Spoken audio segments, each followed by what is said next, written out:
think about how we manage going forward. Thank you. Thank you, Victor. And now Kapil Sharma with his extensive experience with Tata Sons across the world. Thank you.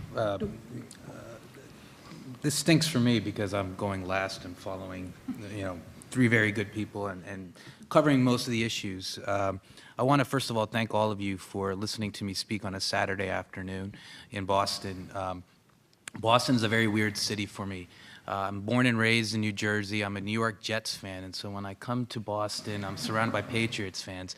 So it's a little tough, but I'm feeling better now because Boston gave me half of the LA Dodgers, so we've picked up a lot of the Boston Red Sox salary. So I'm feeling okay about Boston for now. I'm going to talk about, I think, a new entrant in the diaspora, and my role as the chief representative, chief spokesman for the Tata Group in North America. I get to work with our 10 companies that are all over the United States. We have 24,000 employees, and we're doing about $8 billion in revenue.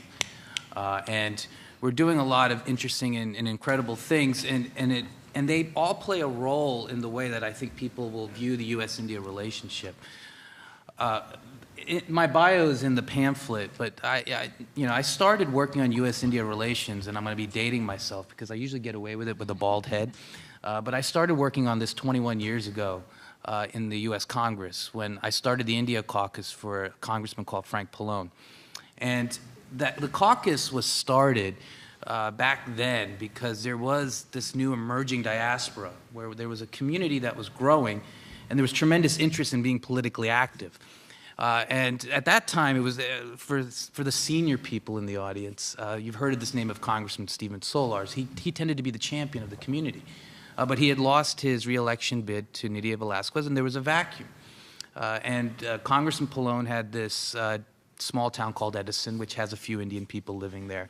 And we decided then, you know what, it's best to maybe start representing the diaspora needs. Now, that was 20 years ago. And the fascinating thing is how much the relationship has changed, and I think Ambassador Singh has covered it well. What were we talking about 20 years ago?